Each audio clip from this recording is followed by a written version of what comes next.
unfortunately, she died pretty young when she was 34 years old and gave 10 children into the world. And you see there's a beautiful little yellow gate, which is the famous Brandenburg Gate here in Potsdam. You maybe know that Berlin has a famous Brandenburg Gate, but this one is more famous because it's tiny, it's much nicer, it's the Potsdam Brandenburg Gate and 20 years older than the one in Berlin. So don't never forget it.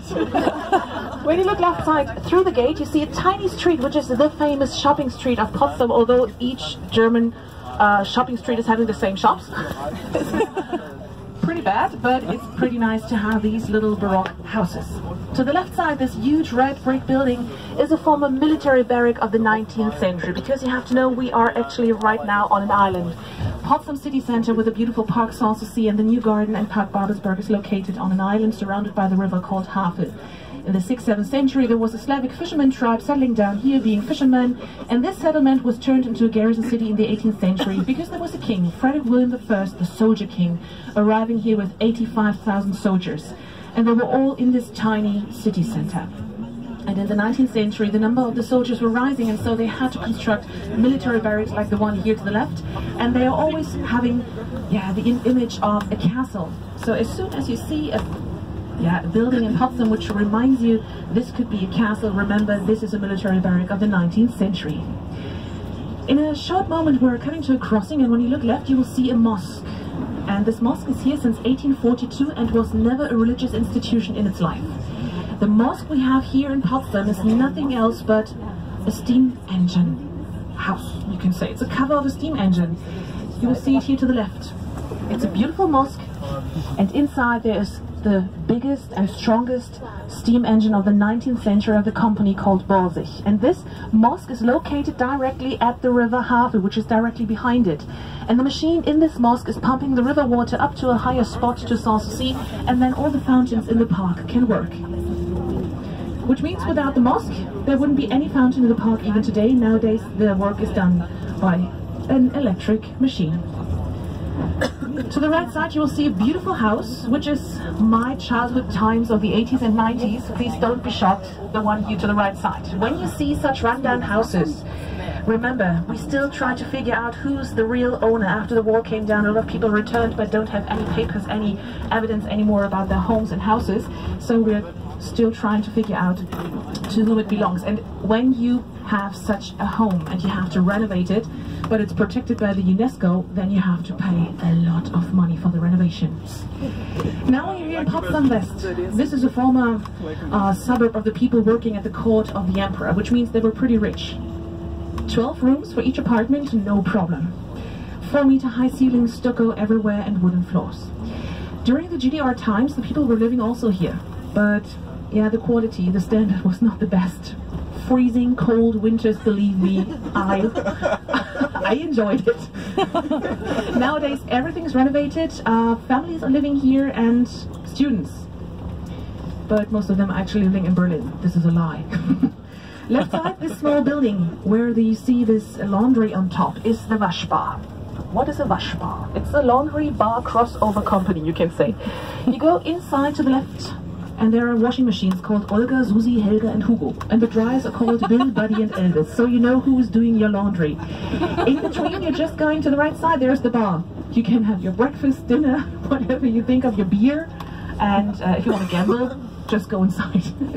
That's the Waschbar. Well, Potsdam is actually a scientist city. It's a university city. We have 3 campuses here in town. We have more than 20,000 students, but unfortunately you won't see them. Mostly they're living in Berlin because that's the affordable area. Potsdam is turning to be really, really expensive since the last 10 years.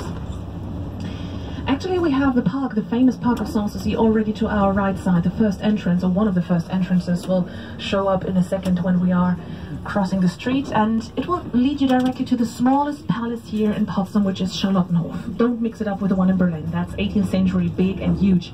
Charlottenhof is from the 19th century, and it's full of love because that was a Christmas present from King Frederick William III to his son. Here to the right side is the entrance.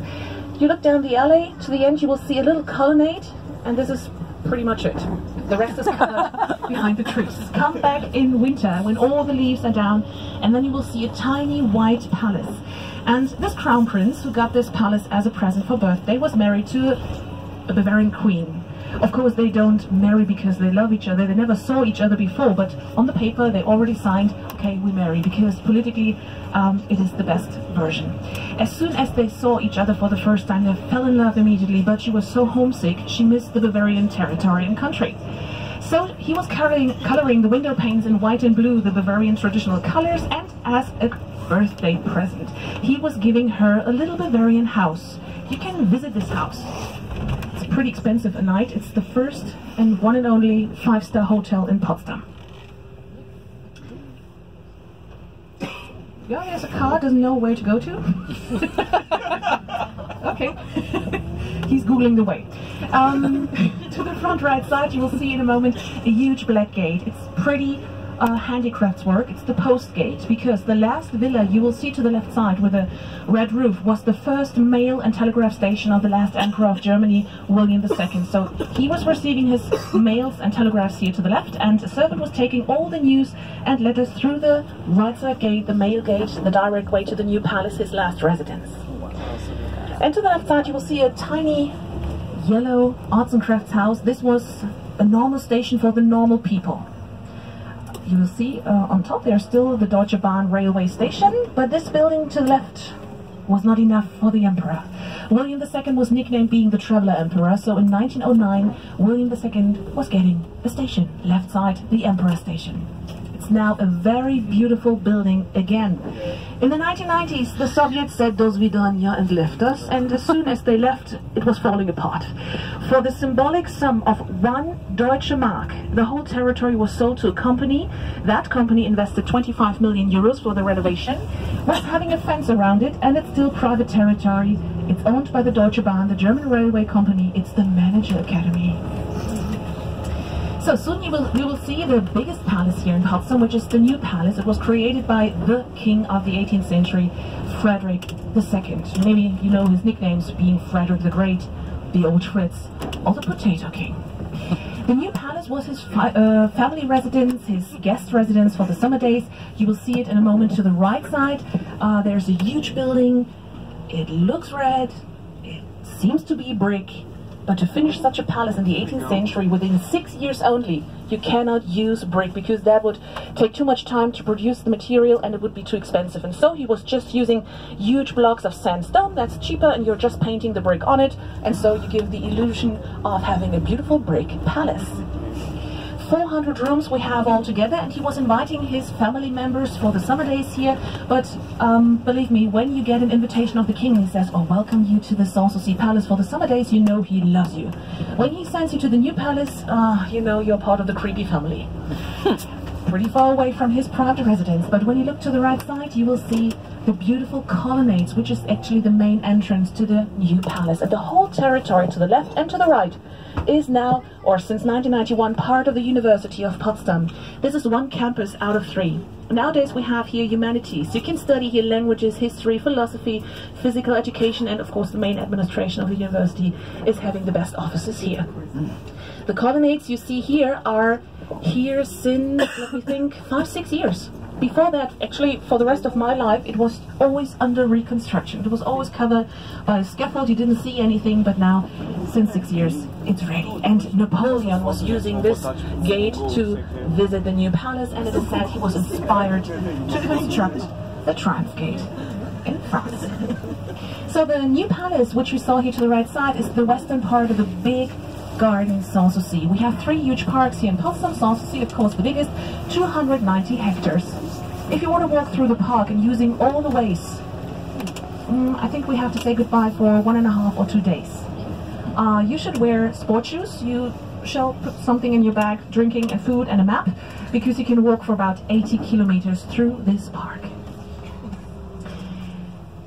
In a moment we're turning right side to the next traffic light, and this is called the Mulberry Alley, because Frederick II was a pretty clever businessman. He thought, why shall I import all the silk, which is so expensive? I could produce it by myself.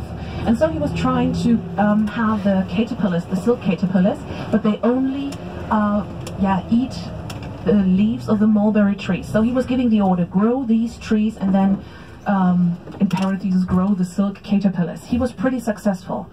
It was one of the export highlights, actually you can say, of the Prussian business in the 18th century. But when the king died, nobody took care about the caterpillars anymore or the trees, and so, although we are now entering the mulberry alley, there's just one last mulberry tree. To the left side, maybe it's new to you, the German people love gardening. So for the weekends and for summer days, for the whole summer holidays, they're spending their days in these little bungalows. American tourists are pretty astonished that we have Brazilian favelas here. They always think the city is really expensive. No, they have a home and they have a little garden. To the left side you see the status symbol of the 18th century, which is a vineyard. It was created by Frederick II. On top, this yellowish temple-like building is the Belvedere on top of the Klaus Hill. This is, means beautiful view, which means you're creating not only a garden or a park, but you are creating views through the city. The winemaker and the gardener were living pretty close to their home. To the left side you will see a dragon house, which is a brilliant, nice Japanese pavilion-like building. Always on the ground floor there was the apartment for these workers, but since the 1930s there is a little cafe inside. And this palace, or this building, belongs also to the time of Frederick II, because he was not the only unique 18th century Baroque influenced king. He loved the Chinese fashion, the so-called chinoiserie. When you visit a Baroque palace, doesn't matter where, you will always meet at least one room which is full of porcelain, the white gold in the 18th century, because he is also constructing in the Park of Sanssouci a Chinese tea house. This is just fashion in these years. To the right and to the left you will see the botanical garden. The right side with all the greenhouses belongs to the botanical garden. It's the education center for the gardeners here. One part of the university is also outside here. To the left, this is the Paradise Garden, and you can discover more than 4,500 different plants. Just in case you have a botanical expertise like me, I don't know anything. There are always little tags on the flowers and the trees, so you know what their names. So now we're traveling very quickly to Italy. In the 19th century it was pretty famous to travel to Italy, to have some educational travels, but then Frederick William became a king and he was returning here and he said, okay, I cannot afford to go to Italy anymore, they have no time, so he's bringing, left side, Italy here to Potsdam. Frederick William IV, nicknamed being the romantic king, was bringing the Orangery Palace to the left side here to Potsdam. The middle building is the Villa Medici of Rome. To the left and to the right side there are small but very, very long halls, and these are the Uffizi of Florence. The palace looks pretty tiny from here, but when you're standing in front of it, you are in front of the longest building here in Potsdam, about 300 meters long. The Uffizi are orangeries, and we need them because until the end of October all the exotic palm trees are outside in the garden, and then the gardeners take them back into the orangery halls, and in springtime they take them back into the park. You see to the front there's a beautiful windmill, and it's actually here since 1738, but what you see is here since 1993, because surprisingly the original one was burning down during the time of the Soviets. Nobody knows why.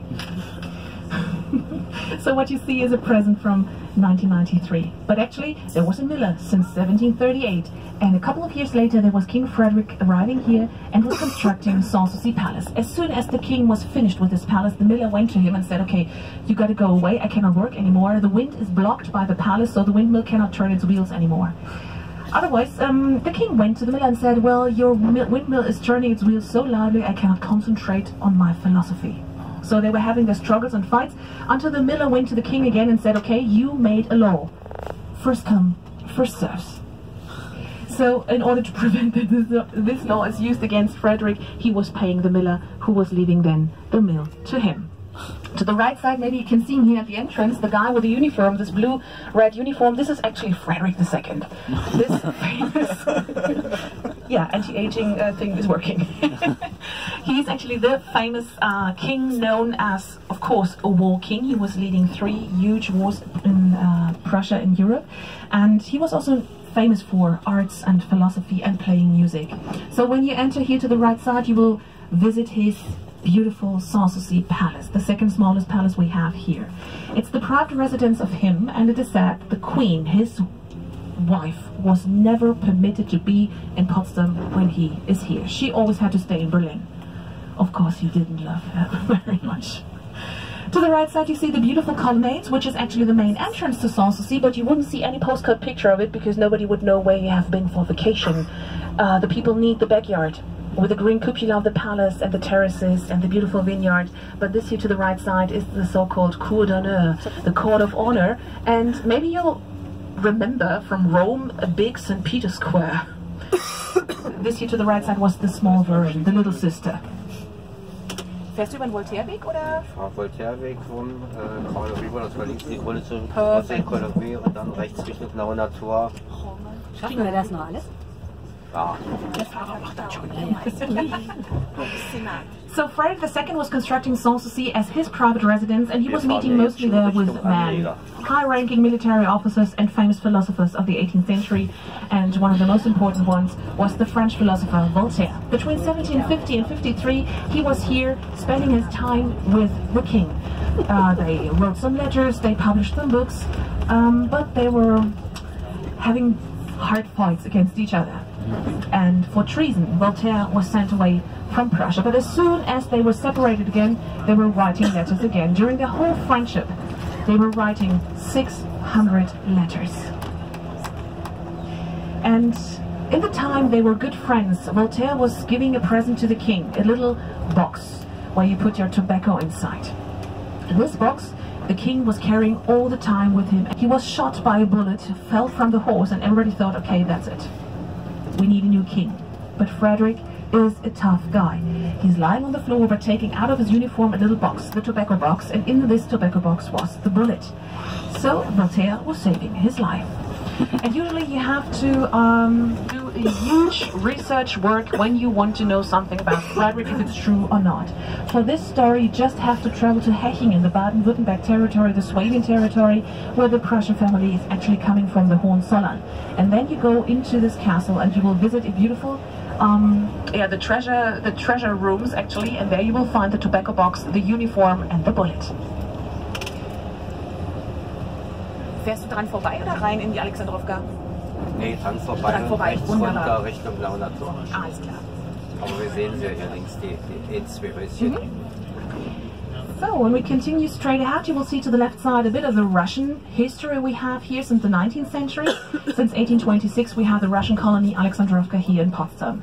It goes back to the friendship times between the Prussian king Frederick William III. You don't have to remember, that's the one with the Queen Louise. And his best friend was the Tsar Alexander from Russia. And the Prussian king, he loved these Russian melancholic choirs. And so for the last 12 singers, for the last members of this choir, the Alexandrovka colony was constructed. So you could move in a beautiful wooden house with Russian decoration. All the furniture was already inside, and the small building to the side of the house was the stable, a cow, a pig, some chicken that was already in. Have a look left side. These ensembles, we have 13 of them here at the Alexandrovka, a huge garden in the backyard, but never more than 12 Russian singer families, because number 13 belonged to a Prussian overseer, and one of his biggest duties was to control which sex firstborn baby, because an heir is only the son, not the daughter. If you have a daughter, then you have to move out and give back the home to the king. Until today, there's one family still living in the Alexandrovka dating back to the 8th century, and the other houses are sold or rented, and since 1999 this is also protected by the UNESCO.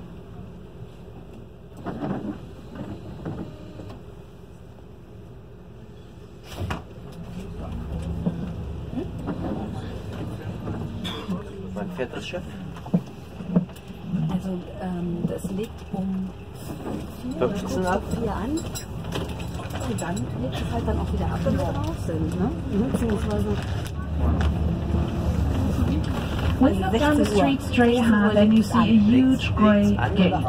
From the architectural point of view, it's brilliant, it's beautiful, it's the first neo-Gothic architecture style on European territory, but believe me, the color is pretty ugly. I hate it, as all the other Potsdam-born people, because we remember it from the GDR times in yellow. It was perfect.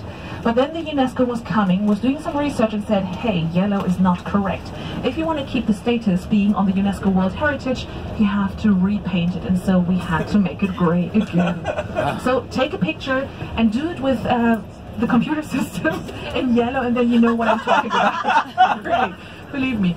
To the left and to the right side of this gate, you have to imagine there was a wall, otherwise the gate doesn't make any sense. So Potsdam city center was surrounded by a wall which was 4 meters high. And 4 meters is pretty high for people measuring just 1.60 meters in the 18th century.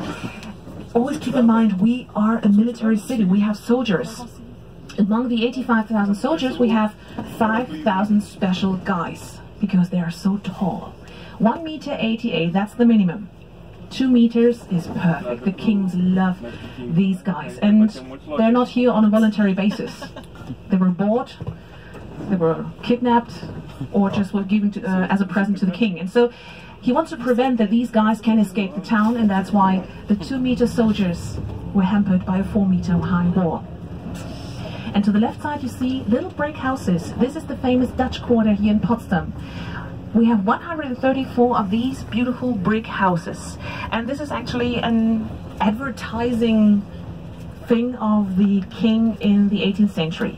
We are in Ireland, we have a lot of water, it's pretty swampy around us, so the people were constructing their houses actually on stakes, on piles, like Venice, Hamburg, Amsterdam. Most of the houses are still resting on the oak wood trees of the 18th century. And the soldier king was arriving here with his army, and he had to enlarge the city 2 times, but before that he had to dry the territory around it. And the best handicraftsmen who knew how to do it were the Dutchmen, and so he tried to lure the people here to Potsdam. The Dutch houses are now privately owned or rented by normal people, and twice a year we have huge festivities inside of the Christmas market and the Tulip Festival. So this is actually already the city center. Welcome to the center. It's no metropolis. This is more the relaxed version of the city center. Sometimes we like to be close to Berlin, and sometimes we hate it absolutely. Potsdam and Berlin is a tough situation sometimes. But we're pretty happy that we have it so close sometimes, because you just go on a train 30 minutes and you are in some kind of metropolis if you want to have some more culture. But we are always pretty happy when we can leave Berlin behind and go back to our small, tiny Potsdam. And in a moment we're crossing a street which is called At the Canal. Potsdam was really like Amsterdam and Venice with a lot of water canals. But they were taking away the latest ones in the GDR times because it was stinking badly. Have a look right side. In 2001 they reconstructed one of the water canals, because they were already in the 18th century used as toilets and dumping sites, so the people couldn't actually say it's stinking in summer days when they use it as such. And in the GDR times they were so dirty, no chance. To the left you see a green cupola church. This is St. Nikolai Church from the 19th century. A pretty famous architect is responsible for this. It's the Schinkel architect. And this church you might remember also when you have been to Rome. This is the small sister of the St. Peter's Dome. And the huge rosy-colored building to the front left, this is the newly reconstructed City Palace. It was the very first palace here in Potsdam ever. It was used for summer and for winter, but it didn't survive the bombing in 1945. Potsdam was bombed from in the night from April 14th to 15th, 1945. They destroyed the main station, which is pretty close to us. They destroyed this city palace and some churches. The GDR regime was taking away the rests. They blew up the rest of the ruins. So I know this palace just since 2014, since this year it's ready, and it's now the new seat of the Parliament of Brandenburg. So from the inside it's no museum, no palace actually. There are very modern offices inside.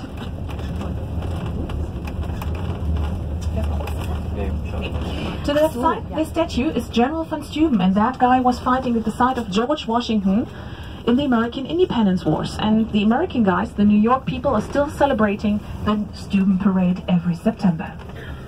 And the building you see here to the left, this really stable looking like building, was part of the former City Palace. It's the original part still. When you look left, this was the orangery. All the orange trees and lemon trees were hidden inside during the winter days, because you see there's a little festivity in front of us. That was garden. It was the pleasure garden. And yeah, in the 18th century, the soldier king was coming and said, what shall I do with all these trees? Take them out and put in all my horses. So it was the royal stable in the 18th century. And since 1981, it's the Film Museum of Potsdam. Potsdam-Babelsberg, it's the biggest suburb of us.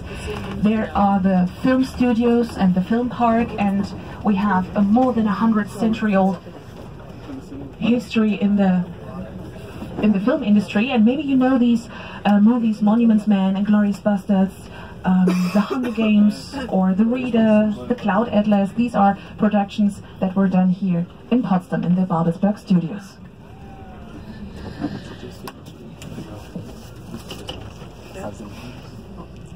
Ja, dauert noch ein bisschen.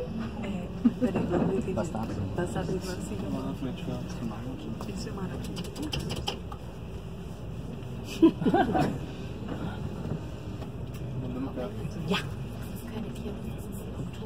Ja, ich habe es gerade gesehen an der Hose.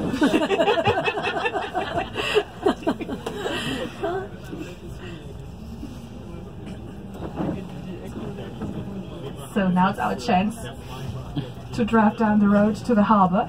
Coming back to Potsdam means you can do a lot of things. Cycling, best way to discover the city. Going by boat around the island of Potsdam is also pretty nice, but you can also go to Kaput and other destinies. And when you go to Kaput, you can discover the life of Albert Einstein, who was spending his summer days in Kaput. You could do a bus tour and walking tours here in Potsdam, because this tiny tour right now was the quickest I ever did.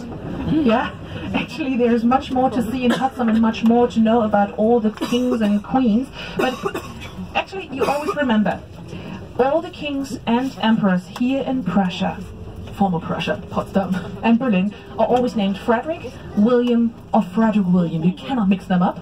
Yeah, the most important one is the one with the Queen Louise. You never know him but her. And you remember this beautiful yellow gate, the one and only Brandenburg Gate. So enjoy the rest of your afternoon on a nice boat trip. Thank you very much for your attention, and I hope I see you next time. If for much longer, you need the time, at least a weekend. So maybe we see us. Thank you and goodbye. Obrigado.